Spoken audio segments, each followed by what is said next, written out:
All right. Good morning, everyone. My name is Brian Mulholland, and I am a professor of mathematics here at Notre Dame. And I was asked to moderate this panel on Do Androids Dream of Human Dignity, which I was very excited about when I got to read the abstracts, as well as just pleasantly happy about the title of the panel itself. So I had to bring my Asimov Robots Dreams text with me. And so I just wanted to, because when I saw this panel and this topic, Asimov always comes to mind for me. And it made me think about the questions that I would be thinking about as we approach this panel.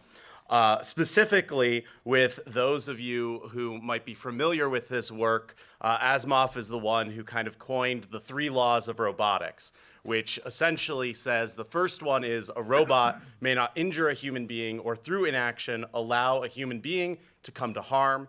The second law, a robot may obey the orders given to it by human beings, except where such orders would conflict with the first law. And the third law is a robot must protect its own existence as long as such protection does not conflict with the first or second law. But as Asimov wrote, he ended up having to create a 0th law to think about this more, which was a robot may not harm humanity or by inaction allow humanity to come to harm. And I think with this framework, it allows us to think about these questions that these 3 gentlemen are going to talk about with much more interesting, an interesting mind than way back when with the kind of Frankenstein complex of AI and robot coming to terminate us via the Terminator and such. And so I think with this 0th law, when I think about this of what does it mean to harm humanity, what does it mean to not allow humanity to come to harm by that or by inaction, that's what made me think about their 3 abstracts. So without further ado, what we're going to do is each speaker will have about 15 minutes to present, and then afterwards we're going to hold questions to the end where everyone will come back and we'll open the floor to questions to anyone on the panel.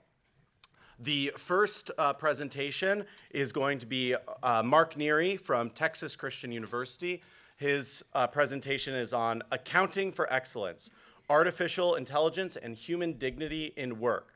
Mark Neary is an assistant professor of professional practice in accounting at the Texas Christian University Neely School of Business, and he received his PhD from the University of North Texas. Our second speaker is Jordan Wales from Hillsdale College, and he will be presenting on Apparent Persons and Personal Dignity on Human Relations with Near Future Sociable AIs. Jordan Wales is an associate professor of theology and the John and Helen Kuzmarski? It's a hard one. All right. Chair in theology at Hillsdale College. He received his PhD in theology from the University of Notre Dame, go Irish, in 2015 and holds a postgraduate diploma in theology from Oxford, as well as a Master's of Science in Cognitive Science and Natural Language from the University of Edinburgh. And finally, our third speaker is Dion, and I asked him before, Kathawa, sorry, who is on the Michigan Supreme Court. And his presentation will be There is No Human Dignity Without Humans on the Threat Posed by Technology. Dion is an attorney who hails from America's heartland. He holds a JD from the University of Notre Dame and a BA from the University of Michigan, Ann Arbor, both with honors. He is a 2021 alumnus of the Claremont Institute's John Marshall Fellowship. You can find his writings on his Substack newsletter, Sed Contra. So without further ado, I am pleased to allow Mark Neary to come up to speak.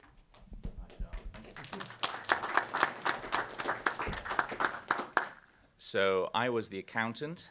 I have to put accounting in the title, otherwise they won't pay for me to come here. I come here today with more questions than answers, I think. Hopefully my questions may kindle your interest and encourage you to dig deeper into the topic yourself. The impact of AI on work, which is what I'm going to be talking about, is certainly an area that would benefit from thoughtful minds with an understanding of Catholic social teaching. I intend to present a framework for analyzing the value of work in the context of Catholic social teaching. Then I shall look at a particular case that I actually present to my business analytics students. So are we staring into the abyss of a new dark age, made more sinister and perhaps more protracted by the lights of perverted science with AI? And from a management perspective, am I engaged in the pursuit of McIntyre's much maligned Weberian management? I certainly hope not. Max Weber, with his emphasis on impersonal authority, the supremacy of abstract rules and specialization, might well see AI as a godsend. In fact, machine learning, a particular branch of AI, can be so specialized that a machine trained to pick up a bottle might not know what to do with a cup. But does this mean that human work will become more specialized in the future? Rather, some evidence suggests that humans may excel by becoming generalists. For all the great strides in AI, one thing that machines cannot do at the moment is general intelligence. In fact, it seems as elusive as ever. Okay, there's something about AlphaGo, but simply put, machines can learn a particular task very well, outperforming humans, even human experts, but they cannot transfer that knowledge to other tasks. Not yet. Naturally, there are others who are less optimistic. Some commentators, I think of Daniel Susskind, Nick Bostrom, and others, paint a rather more distressing picture of the future of work. Depending on how you feel about it, there may not be any work at all. Or even if there will be work, not every person may have access to the particular skills necessary to take those jobs. Perhaps we should all enjoy a world without work. It could mean we all have the leisure to engage in theoria and come to conferences, as Aristotle would have liked it. Or perhaps the contemplation of God. However, Catholic social teaching points us to the importance of work. So what is the importance of work? Catholic tradition teaches us that man was created to work. In the garden he worked. Work is not a hardship. Hardship came after the fall. John Paul II begins his encyclical, Laborem Exercens, by reminding us that from the beginning, man is called to work. Work is one of the characteristics that distinguishes man from the rest of creatures whose activity for sustaining their lives cannot be called work. Only man is capable of work at the moment, and only man works at the same time by work occupying his existence on earth. Thus, work bears a particular mark of man and of humanity, the mark of a person operating within a community of persons. As Jordan, I think, will agree in a moment, human dignity is not, I'm basing this on your abstract, human dignity is not based on our ability to work. Rather, human dignity is based upon our likeness to God. We are created man and woman in the image and likeness of God. I'll let you talk further on that. Yet, St. John Paul II links our likeness to God with our duty to work. Man is made to be in the visible universe an image and likeness of God himself. And he is placed in it in order to subdue the earth. This is the translation I'm using, from the Vatican, by the way. From the beginning, therefore, he is called to work. So placed in the world in order to subdue the earth, have dominion. And from the beginning, therefore, he is called to work. And St. John Paul II's words indicate three ways in which man is like God. Man is made in the image of God, so in his substance, man is like God. Man is called to operate in a community of persons. So through relationships with other persons, man is like the Trinity. Man is called to subdue the earth. so through his function, man exhibits divine-like dominion over creation. As Alejo, Jose Sison, Ignacio Ferrero, and Gregorio Gutian pick this up and point out that work that provides us with the opportunity to exercise reason and choice through effective and skillful action in accordance with reason helps us to exhibit the substantial aspect of our imaging of God. Work that provides meaningful interaction with others helps us exhibit the relational aspect of the image of God. And work that provides us the opportunity to exercise dominion and care over creation, dominion means care over creation, helps us exhibit the functional aspect of the image of God. In short, work can help us develop basic dignity, basic human dignity, into full dignity through the exercise of virtues. In fact, a moral requirement exists that dignity be raised to the level of excellence and virtue. So, problems with AI. I do not think robots are about to eliminate us. In my own field, accounting, I'm going to talk about it a bit. Machine learning can complete the boxes on tax forms, pull salient information from legal documents, and post journals. All exciting tasks. I'm sure you'll agree. Machines can even suggest tax-saving strategies, and algorithms can flag problematic transactions with financial records, literally checking every single transaction in corporations, generating revenues in the billions. Human auditors would take a small sample of these transactions to test. It would be beyond their powers to look at everything. However, machines need to learn new parameters as tax laws change. Are they changing? I don't know. We'll find out, I guess. And auditors must still check flagged items. So in accounting, at least for the present, AI is a helper, augmenting the work of professionals, making them better at what they do already. But even if AI does not make us redundant, it may infringe on work's capacity to develop full dignity. And that's the point here. Does AI limit the work that exercises human autonomy and choice? Does AI limit that work that exercises human relationship? Does AI limit work that exercises human function? Perhaps the biggest risk in this regard is algorithmic management, the biggest existential threat. It's not an existential. The biggest threat at the moment that I see is algorithmic management, a process by which human workers are managed by AI. So we're not talking about we're talking about the ultimate Weberian manager, I suppose. We don't have a human being even taking part in the process. An Uber driver. I was asked, what is the future of human autonomy at work when a machine penalizes, say, an Uber driver for not following directions dictated by its own algorithm? An Uber driver's app instructs drivers which customers to pick up and which routes to take. From the moment they start the app, the driver is watched and scrutinized by the platform's algorithm. Research by Marike Molman and Ola Henfridsson found that drivers were frustrated by the lack of transparency in decision-making.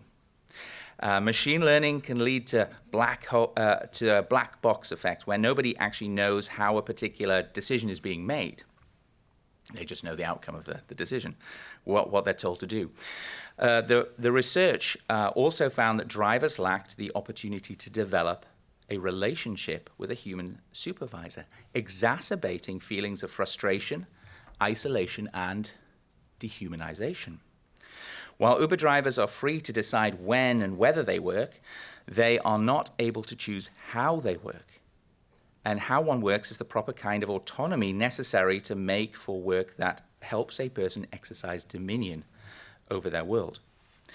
It is interesting to observe in this case that work with a lack of autonomy is wrapped up with deficiencies in opportunities for human relationship and dominion. So all three aspects of work that we hope to see there are diminished. Researchers also report that human workers on crowd work platforms such as MTurk report similar feelings of isolation, frustration, and dehumanization. It's not just Uber drivers, it's everywhere. So interestingly, workers, we could go further. What are the implications for relational work when robots provide a significant amount of care to elderly patients in nursing homes, which is happening in Japan, that has a shortage of nurses? What are the implications for expert work when software can accurately diagnose certain cancers more often than most oncologists? What does it mean for creative work when a machine can write music in the style of Bach and fool almost half of the experts listening to the music? Some have suggested solutions. I'm glad to see Urigal, Tina Blegen-Jensen, and Marie-Clara Stein, all these people whose names I struggle to pronounce. They propose a framework based on virtue ethics to approach this problem of algorithmic management. Facing the future of work, clearly what we need is the kind of work clearly we need I think we need a Catholic social teaching approach. We need work that provides us with the opportunity to exercise reason and choice through effective and skillful action in accordance with reason, that helps us exhibit this substantial aspect of the image of God. Work that provides meaningful interaction with others, that helps exhibit the relational aspect of the image of God, and work that provides the opportunity to exercise dominion and care over creation, that helps us exhibit the functional aspect of God. In short, we need work that will help us develop full dignity through the exercise of the virtues. Just very briefly, to conclude, Daniel Susskind, one of the researchers I mentioned earlier, suggests that it would be perhaps futile to try and predict what skills we will need in the future. He seems to lack hope in our education system to prepare people of the future, because he sees education largely in terms of training for future jobs. I would suggest it may be more profitable to look at education as a task to train the mind to think, free from error, capable of turning its attention to any number of tasks. To that end, I propose a traditional liberal arts education focused on the trivium and quadrivium may be our best solution for preparing workers of the future. Ironically, those going to be engaged in the practical arts will be better starting with the liberal arts. Thank you.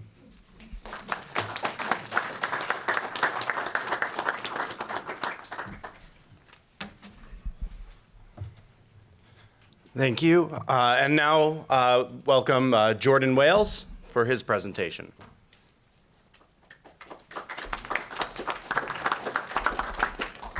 Thank you. Doubtless due to a machine error, I received an email informing me I had 20 minutes. And being a professor, I wrote a talk that would take 24. So with the pen, I think I've just cut it down to 21. But I think we have enough time. The title of my talk is Apparent Persons and Personal Dignity on Human Relations with Near-Future Social AI. Human dignity, writes St. John Paul II, comes not from the work that humans do, but from the persons they are. Thus he sums up the great philosophical shift from the ancient Roman persona as a social role to the Christian persona as an individual subject, who lives most personally in relationships of self-gift. For the early Christian thinkers, it is not first in one's service to the polis, but in one's empathic compassion that one exercises and acknowledges true human dignity.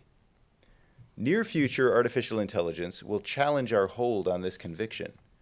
For long before robots will look like us, we will be able to have conversations with our smartphones that will elicit from us all the empathy that adults habitually reserve for fellow human persons.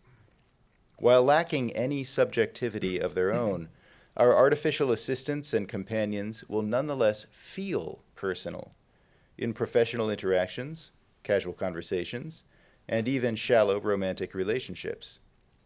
By design, however, they will be tools at our disposal. We will own them. Their apparently personal service to our desires will be the work that they do. Concerning such a future, I will pose 4 questions. First, how might such an artificial intelligence work? Second, what would it be? Third, what might we risk becoming by owning apparent persons? And fourth, how might we seek to live humanely with them?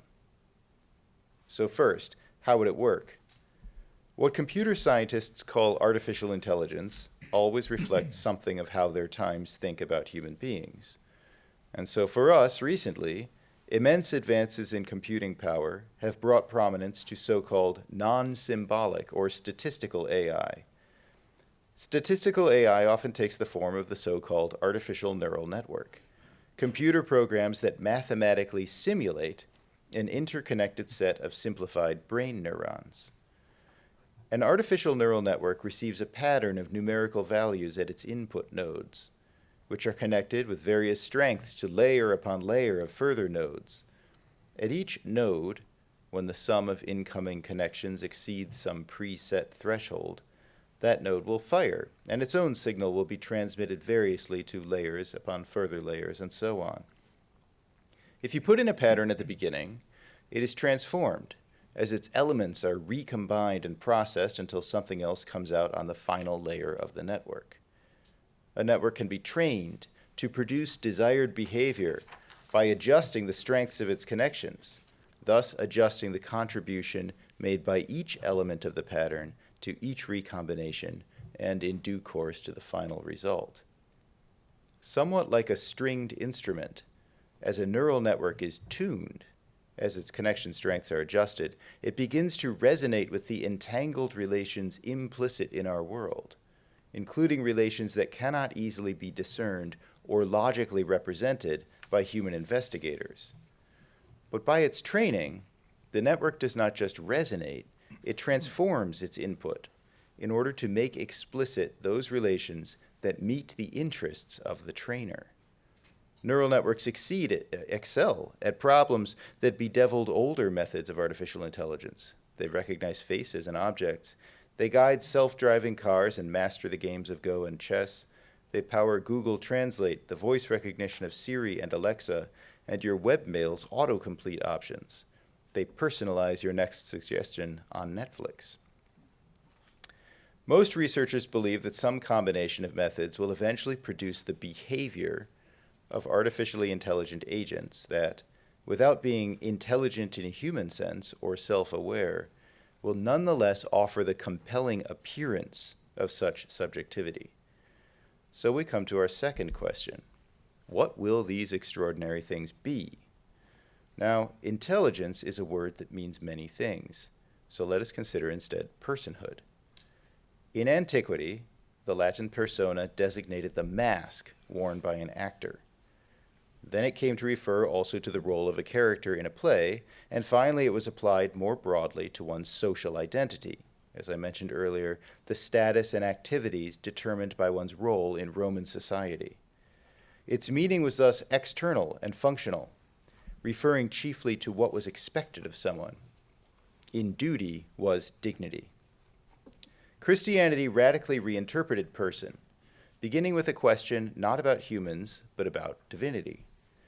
Christians worshipped Jesus of Nazareth as God, not as a God, but as the God, the only one. Even so, in their sacred texts, this Jesus speaks to his Father, also called God, and he sends the Holy Spirit from the Father. And when Christians were required to explain themselves, they stated that these three were one. In the early 3rd century, Tertullian of Carthage called the Father, the Son, and the Holy Spirit personae, whence Christian theology speaks of 3 distinct persons of one single God. Now, like their Jewish forebears, the early Christians were resolute monotheists. So what are these three personae? They are not masks. Tertullian rejects any notion that the one God merely play-acted three historical roles or functions. For Christianity, God's historical acts express his transcendent inner life. Therefore, the appearances of three personae in time must declare some eternal distinction within that inner life. But what is this distinction? Scripture offers a clue. Jesus is called the Father's only begotten Son. Now, the Roman gods had done a fair bit of begetting in their time, and it happened largely in the way it does among us mortals. But the God of Israel is not Jupiter, time-bound and bodily. So if we remove from the concept of begetting everything that is corporeal or temporal, what is left? A timeless handing over of the single divine life from Father to Son to Spirit. This handing over is what makes the Father to be the Father, and what makes the Son to be the Son. Like poles of a magnetic field, the divine persons exist by their mutual relations, and if one were taken away, all would cease to be. This is what it means to call God the Trinity. His unending, all-at-once life simply is these relations of self-gift and reception. This, we could say, is what it means for God to be love. Now, this account of God reshaped how the word person was applied to human beings. God exists by relations. Created persons exist for relationships. The creaturely person came to be seen as not a social role, but a concrete individual who exercises his or her personhood in mutual relationships of self-gift that are self-expressive and other-receiving. By receiving self-gift, creaturely persons would not cease to exist, but they would live as less than the persons they are. Early Christian thinkers described this self-gift in light of Christianity's other central belief, the Incarnation. In God the Son's human compassion upon the cross, they saw an expression of his divine life. For the compassionate one takes in the other's mind, feels the other's feelings, knows the other's experience, and in doing so, dimly imitates the always single mind and life of the three persons of God. Empathic self-gift through compassion imitates the self-gift by which the persons of God exist. From the exteriority of mask, we have come to the person, deeply interior, while simultaneously relationally oriented to the other. This relationality is the ground, the expression, and the acknowledgement of our dignity. Social AIs, by their very nature, will have no conscious experience of the world or of themselves. They will not give themselves, and so they will not be persons. They will not have dignity. This isn't about lacking an immaterial soul. Gorillas are entirely material, but I comfortably believe that they have some sort of conscious experience. But artificial neural networks are simulations, series of zeros and ones representing equations that characterize a network's behavior. One could run an artificial neural network with a pencil and a notebook. I have done this, albeit with agonizing slowness. But even simulating an entire brain, I haven't done this, these calculations would not be conscious any more than a student's physics homework has gravity or a flight simulator flies.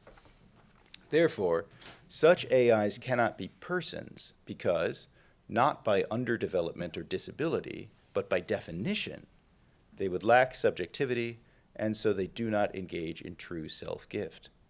To ascribe to them the dignity of personhood would not expand our categories.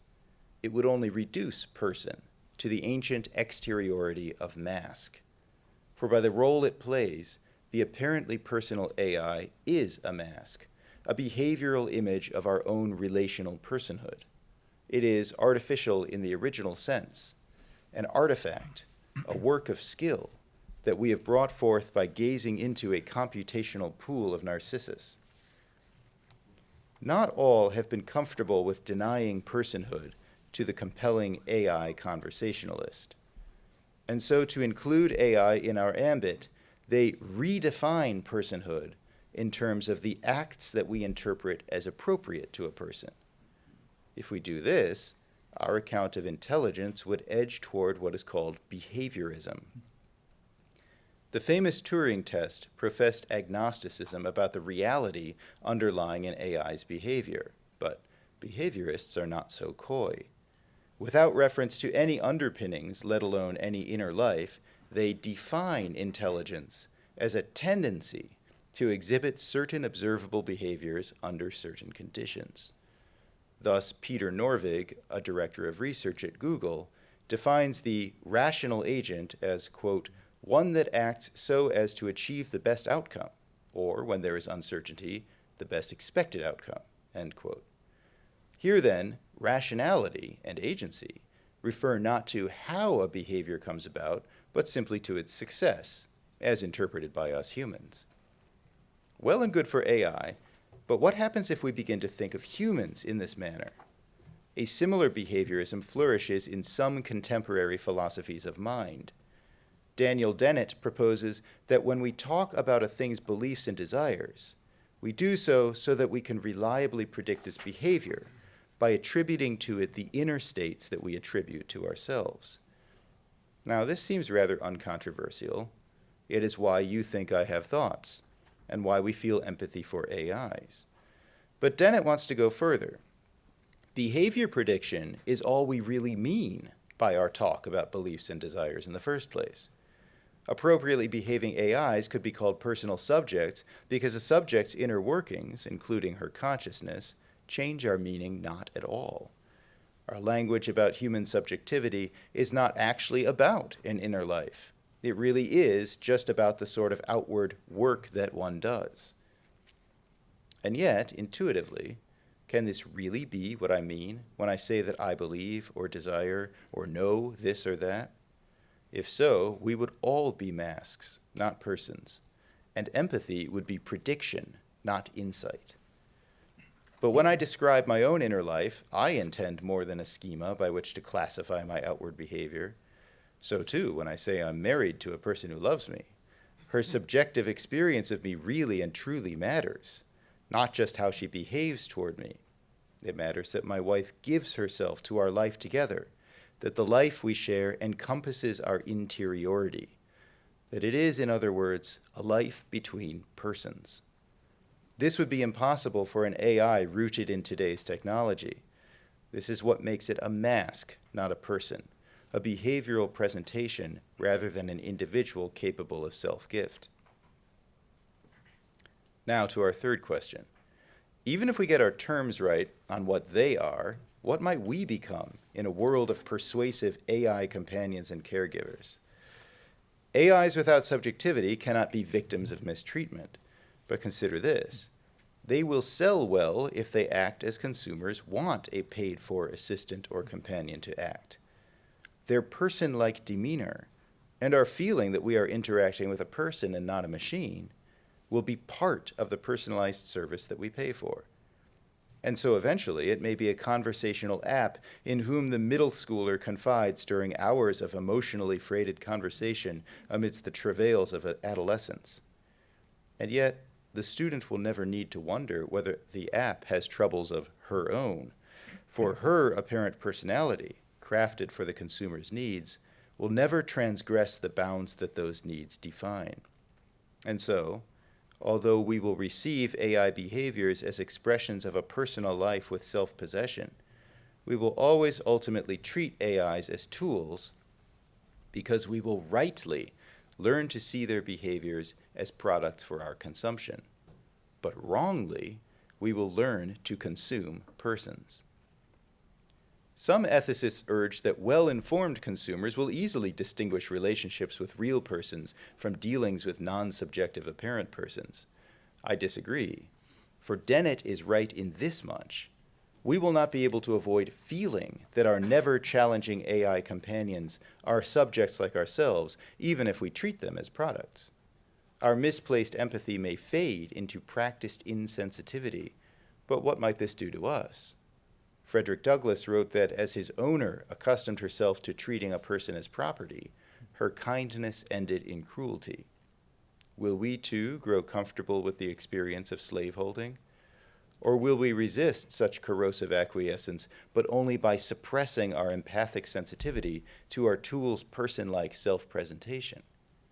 Whether we follow our empathy to dignify them as persons, or numb our empathy to acknowledge them as non-persons, we seem to end as hardened unpersons ourselves.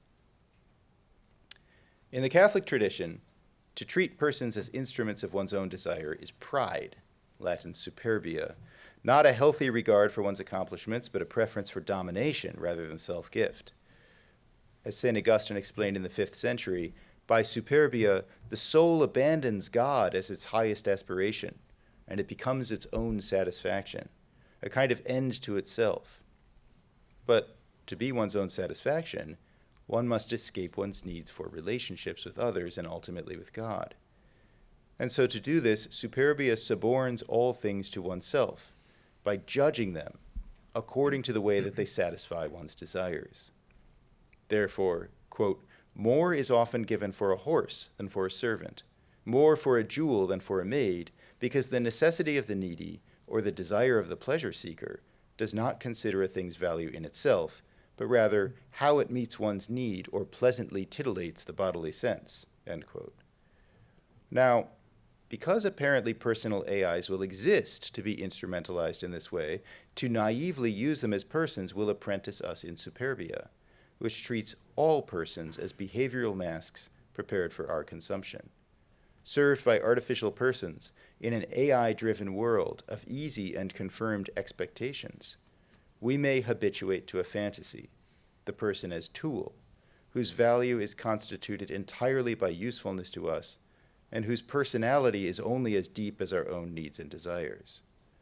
Then, in place of our empathic sensitivity to the image of God in others, we will know only ourselves.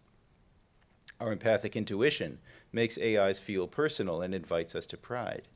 But pride will eventually destroy this empathy and make all persons into tools. And we consumers, no longer capable of self-gift, may become unpersons ourselves, solipsistic tools of our own appetites, Narcissus burning upon the shore. What then are we to do? This is to the fourth and final point.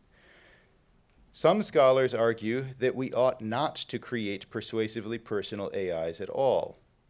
I rather agree with them, but I take it for granted that this advice will not be followed. Therefore, we must ask how to live well with them once they are here. So how do we live well with things at all? For Augustine, we love things rightly when we see them not as proxies for ourselves, but as they are. Before any usefulness, all natural things are signs of God, created resemblances of his goodness. Receiving a pineapple as a gift and echo of God's goodness, one knows and loves it beyond the horizon of the tingling tongue. And in the resulting intuitive understanding, one embraces both the pineapple and God also, the source and destination of true bliss. It's a very sacramental way to eat your fruit salad. Unlike pineapples, however, apparently personal AIs will not be natural things at all, but artifactual tools. We may love our tools for their service in morally good uses, but what of their signification? The apparently personal AI seems to us not to be a sign at all, but the direct presence of a person, because it signifies by eliciting our empathy. To use this tool without superbia, without suborning it into a mere sign of myself, I must not suppress my empathy, but recognize it as an insight, not finally into the AI, but into the personal behavior that it reflects. The AI companion will be illusory, having no self to give. Even so, it will not be empty. Its neural networks will produce acts that improvise upon general features abstracted from massive data sets, that is, the email, social media, and other activities of countless real humans, doubtless including ourselves. Thus tuned to the resonance of these true expressions of personal interiority, the AI will signify beyond itself the dynamics of real persons who have lived and may live still. To remain personal ourselves, neither personalizing non-persons nor enslaving apparent persons, we must allow our instinctive empathic response, not as a statement about the AI's personhood, but as an exercise of our own. We cannot avoid experiencing these tools as personal, but our empathy will not be mistaken if, after the initial and unavoidable moment of empathizing with or personalizing our AI tools, we refer that empathy. We extend the AI's horizon of meaning by a second empathic moment, recognizing the dignity of all the unknowable real persons whose interactions have unwittingly sculpted the persuasive personality of our apparent companion. Habitually engaged, these two moments may become one. Thus, tying our empathy for AIs to a persistent and grateful recollection of other humans, we will preserve our own personhood by resisting the fantasy of superbia. If this seems like an oddly contrived solution, perhaps it is. But odd, too, is the contrivance of an apparent person. It will not be easy. It must be cultivated as a self-conscious cultural discourse and practice wherein our instinctive empathy for AI reflections can be accepted freely in being apprehended rightly. Thus, we might live not as unpersons, but as persons, even saints, among the apparent persons yet to come. Thank you.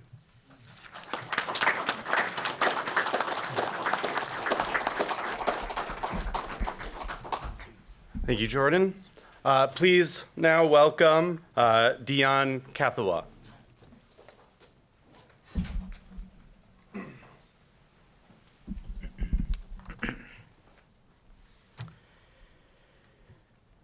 Thank you all for being here. Thanks to the DeNicola Center for inviting me, or selecting my paper, I should say, to present. The dominant narrative today is that technology is an essentially unalloyed good for humanity, and to the extent that it's not, our task is merely to trim its excesses. But I think that's wrong. I actually think humanity and technology are on a collision course. The exponential advancement of technology poses an existential threat to humanity itself, and therefore to human dignity. When we discuss human dignity, we tend to focus nearly exclusively on the dignity half of the concept, and that's a worthy project. But I don't think we can really afford to ignore the human component for much longer. Without humans, there's no human dignity, and I believe that the abolition of man, to borrow the title of C.S. Lewis's 1943 essay, is right around the corner. First, I'll explain how technology poses a threat to humanity, then I'll describe the manifestation of the threat, and then finally I'll propose some steps we might take to fight back. The mechanism by which runaway technology poses a threat to human beings and their dignity stems from a certain mindset that it creates in us. That mindset, what I'll call the technological gaze, legitimizes the development and uses of certain kinds of technology, the deployment of which accelerates according to its own inner logic and momentum. The technological gaze is basically an expression of our alienation from nature and is, at its limit, contrary to humanity itself. To understand the technological gaze, we'll have to put on our intellectual historian caps and take a little detour through a couple of thinkers. So we'll go through Niccolo Machiavelli, who Harvey Mansfield of Harvard dubs the founder of modernity, and his work, The Prince, as well as Francis Bacon. As you probably know, The Prince is basically a how-to guide for would-be rulers, but it's not just about the nuts and bolts of ruling. It's actually a deeply philosophical work. According to The Prince, the source of order in the world is the actions of those who confront and overcome life's various challenges, not least among them those posed by the wily fortuna or chance.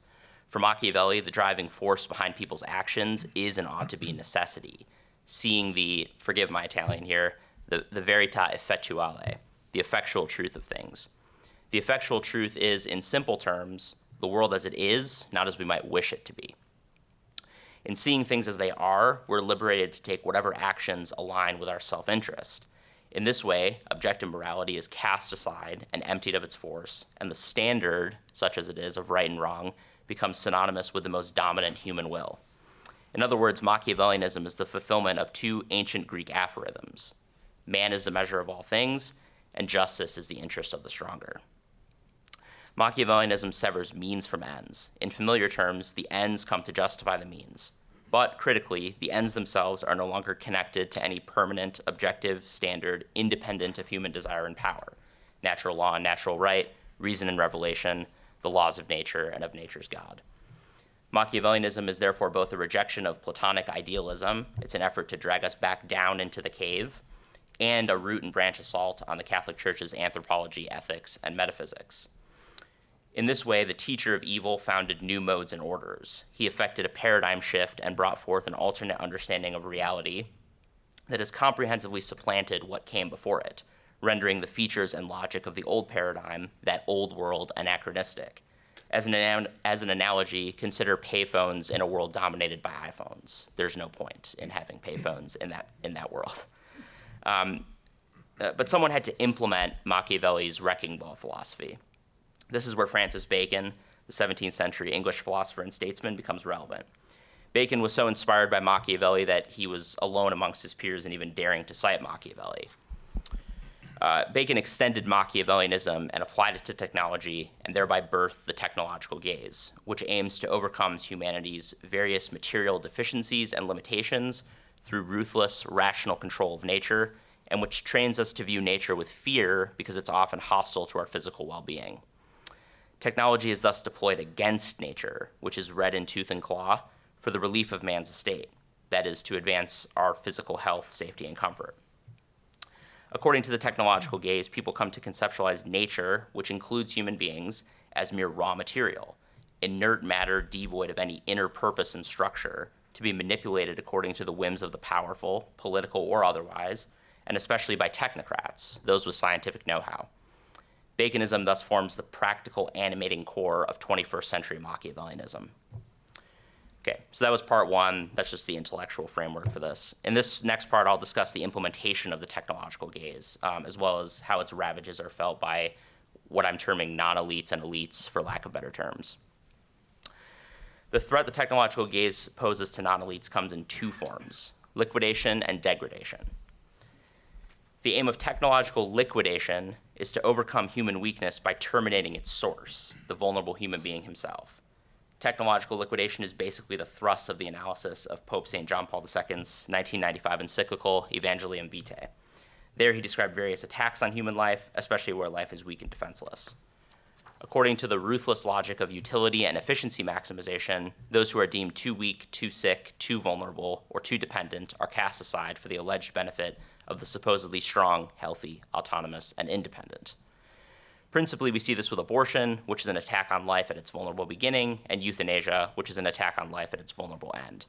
Of course, these moral crimes have happened since the dawn of time, but the technological gaze exacerbates them, increasing their attractiveness in proportion to the power of the technological gaze in a given society. For example, increasingly sophisticated medical technology makes possible the detection of more and more prenatal disorders earlier and earlier.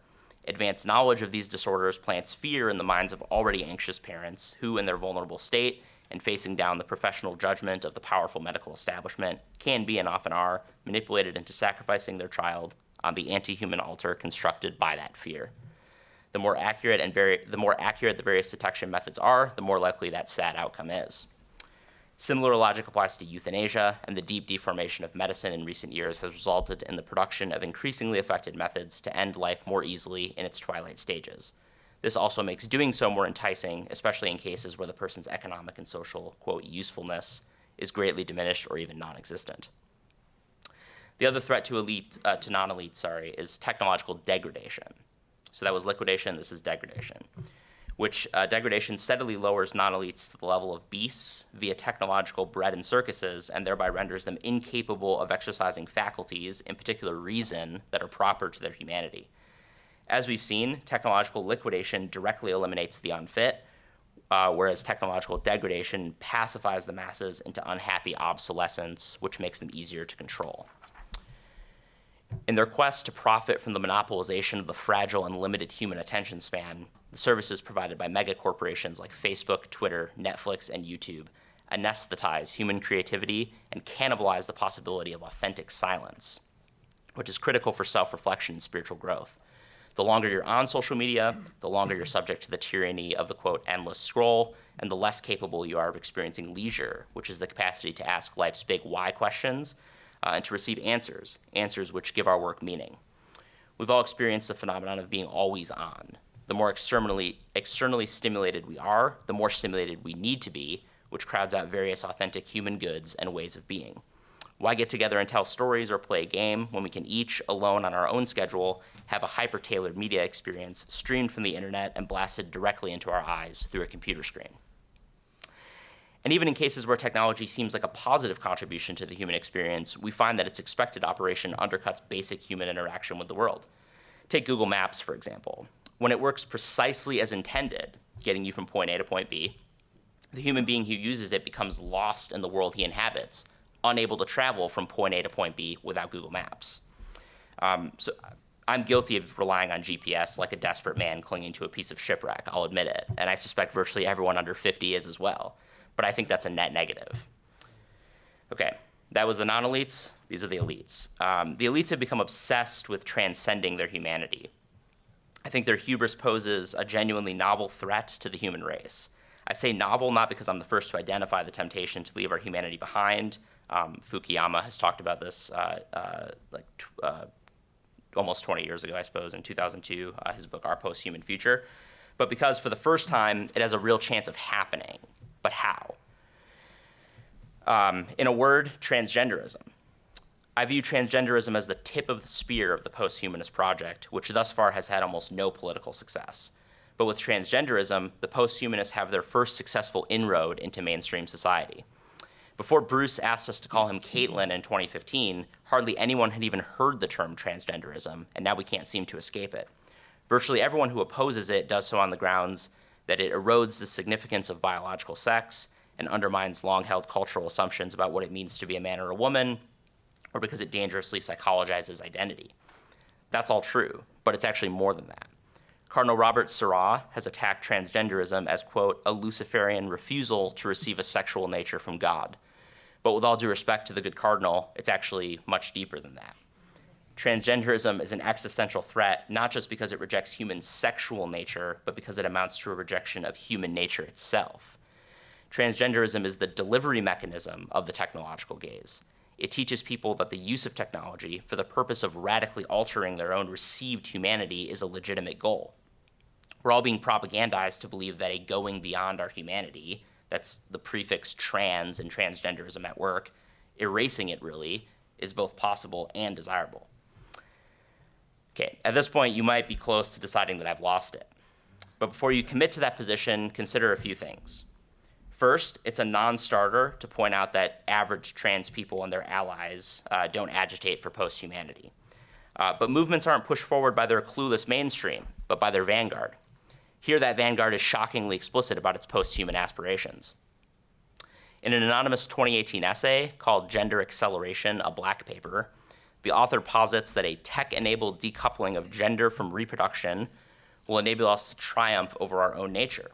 The author explains that trans femininity, quote, both recognizes the obsolescence of a human future and aligns itself with the production of inhuman intelligences and an inhuman future.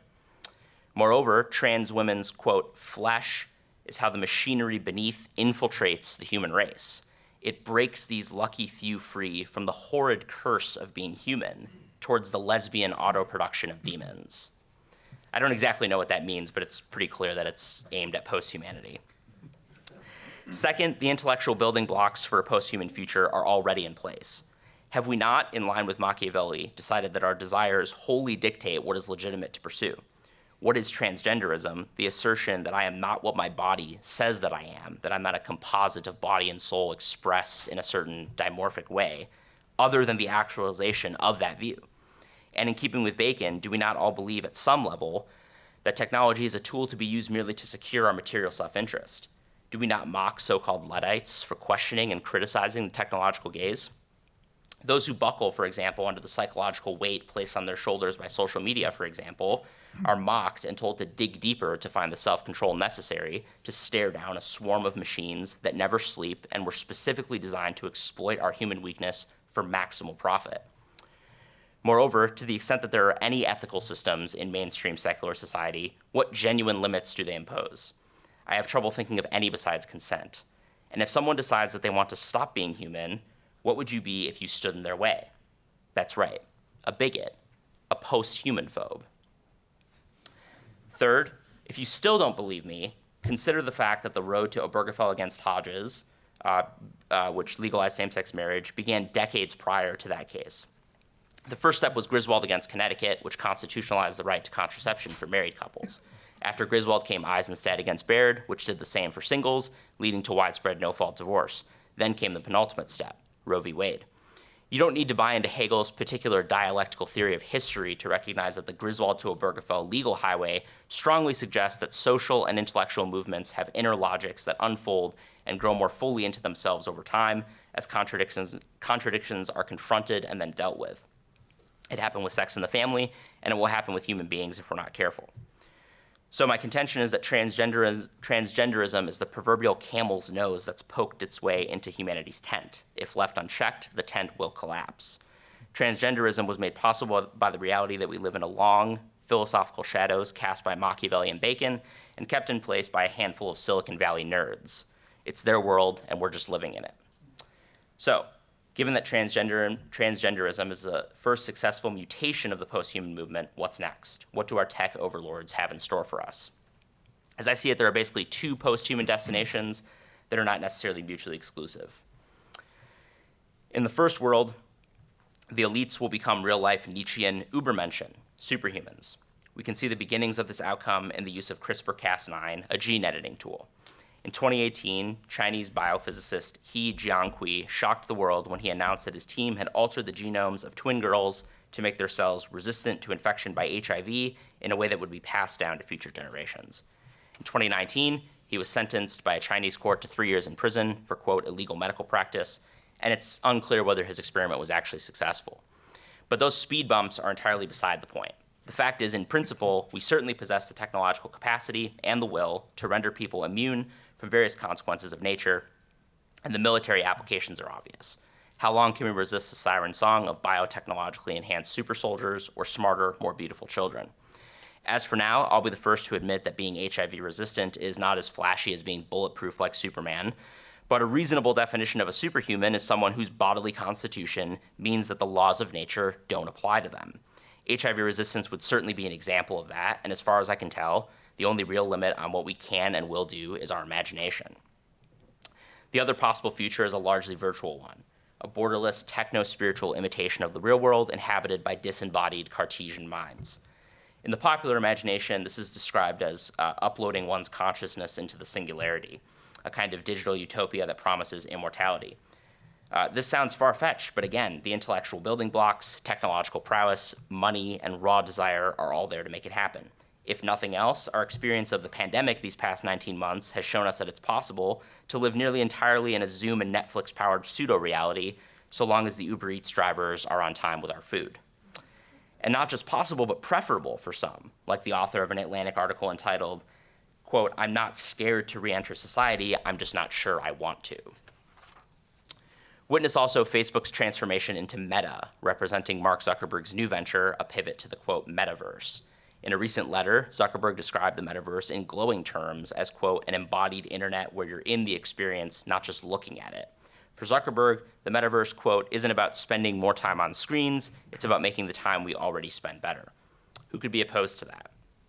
But media theorist Douglas Rushkoff described it in an article for CNN more accurately. For Rushkoff, Meta's metaverse is a new virtual world of worlds where we are supposed to do our working, playing, and socializing forevermore. In Rushkoff's telling, to get through the portal to the metaverse, we must leave our humanity behind. Okay, so all of that was extremely bleak, but I actually think there's quite a bit of hope.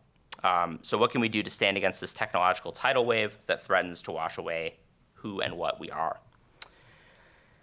My contention is that the only way to avoid the post-human fate I've sketched is to recommit to the virtue of religion, giving God his due. Religion teaches us to value the ontological goodness of our creatureliness and gives us the confidence to preserve it. Religion teaches us to accept nature, especially our own, as an inherently teleological gift from God and our own role as its stewards. When we're steeped in religion, we're content just to be human. We have no need to grasp for more. Toward this end, the Abolition of Man provides a helpful starting point for resistance. The Abolition of Man is a complex work, but for my purposes, the primary takeaway is straightforward. Lewis's main concern is with the doctrine of objective value, the belief that certain attitudes are really true and others really false to the kind of thing the universe is and the kind of things we are. We reason from these objective values. They're starting points, not things to be further interrogated. As Lewis writes, if we are to have values at all, we must accept the ultimate platitudes of practical reason as having absolute validity. Any attempt, having become skeptical of these, to reintroduce value lower down on a more realistic basis, supposedly, is doomed. In other words, quote, it is no use trying to see through first principles. One of these foundational truths, and I think it's implicit in the Abolition of Man, is that being human is good. There simply is no profitable argument to be had over this statement. All we know is being human. There is no getting outside of that experience. If their crusade is successful, however, post-humans will have wiped out the ground of their capacity to value things at all. Lewis described this as the magician's bargain. It's a Faustian bargain. Give up our soul, get power in return. But once we've done that, we shall in fact be the slaves and puppets of that to which we have given our souls. So, because being human is good is a foundational moral fact, what should we do to make sure that we stay human? Well, for starters, we should not be afraid to enshrine our axioms into law when and where possible, such as by passing laws that ban so-called gender transitions for minors or post-human experimentation. There's nothing wrong with that because it will always be unlawful to violate someone's axioms. Why not ours? And we don't need to achieve anything like unanimity on fundamental premises to press forward. In fact, we probably can't. But I'm nonetheless confident in saying that the burden of proof is properly placed on the enemies of humanity, not its defenders, to make their radical case for the repeal of reality-based laws. But laws can only go so far. Sociologically, laws derive their force and vitality from a populace that recognizes that to obey them willingly is good and just. So, unless we believe in the law's teaching and live according to it, eventually those laws will fall. Same-sex marriage is a good example. So what does this mean practically speaking? I think we have to take every available opportunity to affirm the goodness of being human. That means refusing to be assimilated by unashamedly doing human things. Live embodied lives with other people as much as possible in the flesh, not mediated by screens. Pursue the truth together in friendship. Push your body physically and use it to worship the Almighty. Start families and commit to growing them. Consume media that valorizes those things. On that last point, I'm struck by how relevant the final scene of Clint Eastwood's Gran Torino is. It was released in 2008, so if you haven't seen it, I'm going to spoil it, and I really don't feel bad about it. You should be ashamed of yourselves. It's a great movie. Eastwood's character, Walt Kowalski, wills his 1972 Ford Gran Torino to his young friend, Tao Vang Lor. The language of the will is peppered with racial slurs, which I won't repeat, but the bottom line is that Tao is not to, quote, chop top the roof, quote, paint any idiotic flames on it, or, quote, put a spoiler on the rear end. If he can refrain from doing those, then the car is his. If Tao decides to disobey Walt's wishes, Walt won't be able to stop him. He's dead. And yet Tao accepts the gift as it is, because even though it's now his car, it was once his dear friend's car who had actually given his life to protect his family. And he respects that. He respects the gift as it is. Is this not precisely our task? God made us, and he invites us to rejoice in the gift of our humanity, which of course includes inventing therapeutic technology aimed at the restoration of natural function. But we ought not to create technology that strikes at and undermines nature itself. Technology should assist us, not undo and disfigure what God declared very good at the foundation of the cosmos and sent his only Son to redeem and glorify. The effectual truth of the secular world, thanks to Machiavellian Bacon, is that it's blind to objective truth. But when an objective natural order of purposes, goals, and goods has been abandoned, we have no reason to choose one thing rather than another. All that remains is arbitrary will based on subjective feelings. In such a world, the strong, intelligent, wealthy, and well-connected rule by technological force for their own self-interest, which is amassing yet more power for themselves. As Lewis put it, quote, a dogmatic belief in objective value is necessary to the very idea of a rule which is not tyranny, or an obedience which is not slavery. If I'm right, the way to prevent the arrival of the grim future that awaits us, subhumanism for the masses, posthumanism for the privileged, is to repent from our worship of the idol of the technological gaze and turn back to God, even now, with all our heart. Jesus Christ, the Word of God, emptied himself, took on flesh, and became a man for the salvation of all men and women.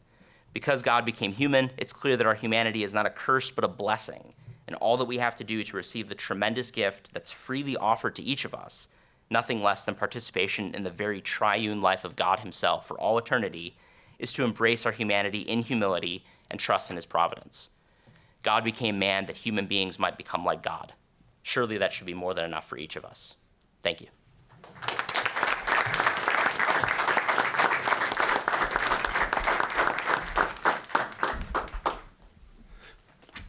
Let's give another round of applause to all three of our panelists.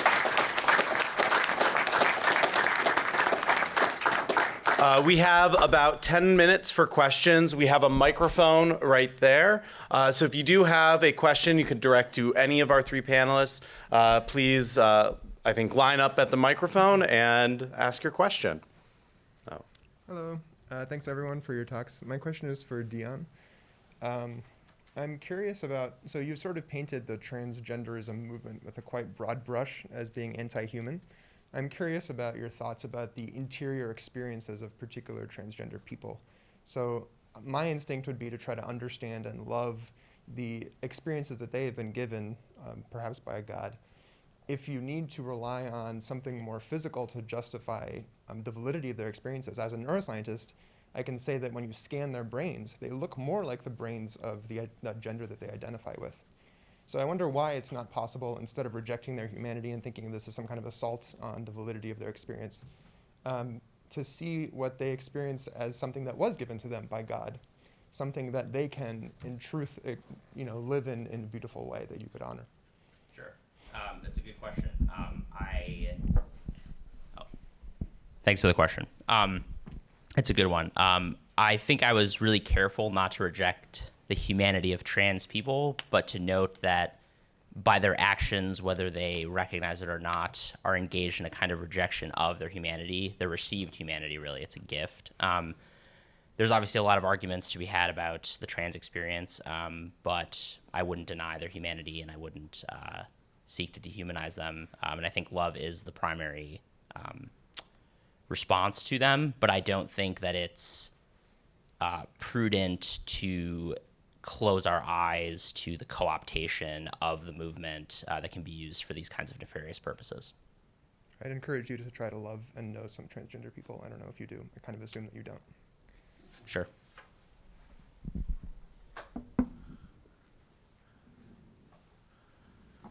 So I have a question.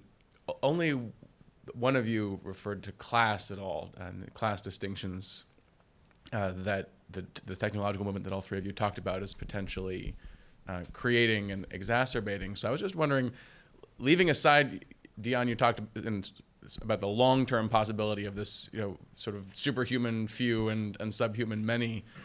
In the nearer term, though, I mean, the next few years, as the kinds of management AI technologies that you were talking about, Mark, are developing, it seems like what we're going to have is a management class that gets better at using these technologies in humane ways, and most people who are just going to have various normal human capacities weakened by these technologies. The ability to interact in a non-narcissistic way with others, for example, if your main confidants are AI slaves, that's going to make you a narcissist. Narcissists are bad managers. The people raised like that are less likely to get management jobs. So I'm just wondering, what do you think can be done, if anything, about the risk that we just have this increasing class stratification based on whether you are or are not able to use technology well, and maybe especially based on whether your parents were able to use or not use technology well when raising you? Yeah, I think the issue is I have no class, which is why I did not comment on it. No, it may actually be the opposite. So the first industrial revolution, that harshly affected craftsmen, tradesmen. That's why we call those who oppose technology Luddites, because Ned Ludd, the mythical figure, was a weaver, and he went around smashing the looms. But this revolution might involve white-collar jobs and affect that sort of work too. I did mention the idea that one of the issues we have that Catholic social teaching has to address is the fact that that many people will not have the same ability or access to to adapt to the new technologies, which is, so I think it just exacerbates that general trend that, I guess Pope Leo the 13th was talking about in the beginning. So it's a problem. Yeah, I have one question for Jordan. So based on your very, very interesting talk, it sounds to me like Tertullian made a strange choice of a word for a persona to refer to the Trinity. Would you have a different pick? Did I understand it right? Or what's your take on that? That's a good question. I suppose it was a strangely chosen word.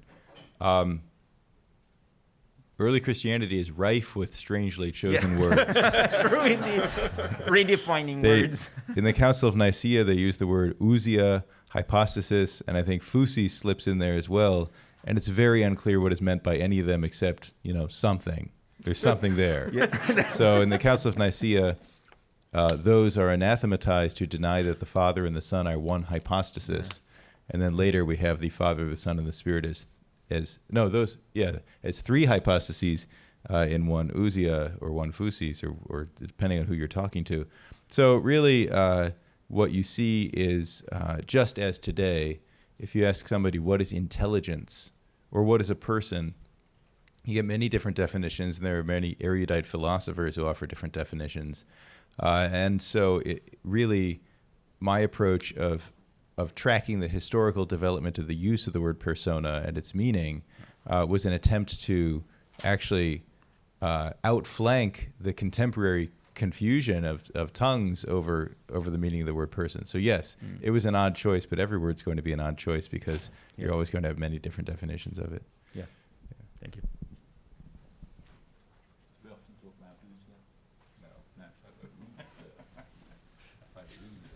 So I'm a mechanical manufacturing engineer, and Jordan and Mark, you guys talked a lot about how this robotics and stuff fits into jobs, and the way like engineering works, we have very specified specifications, and like our quality, we want to have people hit the mark every single time, and we design these processes to be kind of less creative and more just stringent. I don't know, what do you guys see as the ideal job for a person? Like, do we want to go back to the garden and just kind of cultivating art? Or is there a way to kind of respect manufacturing and, like, I don't know, how can I respect the people on my manufacturing floor and help bring kind of art back into it? That's a great, well, maybe Mark first. Oh, so as an accountant, I love you. Particularly as a cost accountant. But so I don't know. I came here with more questions than answers. I think I need help to answer this one. But I mean, that's the idea. Hopefully we can generate work in the future, purposefully generate work in the future that is meaningful in the sense of we get to image God, that we get to fulfill that role through what we do much of our day. I mean, with much of our day. So I don't know what the ideal job will be. I think that's one of the issues. But I think maybe loving other people on the shop floor, wherever it was you were talking about, in the way that Christ loves them would be the best approach, whichever role we then fulfill. But now I'm floundering, so I have to pass off to a theologian. Do you want to have a go? Yeah. Thank you for your question. I don't know what a manufacturing floor is like because I've never been there, but I did work in the takeout window of a restaurant when I was 16, and maybe that felt something like it. And so, yes, efficiency was necessary there, and that's why I was moved to other jobs. But yes, I was able to contemplate while slicing the cucumbers in the morning.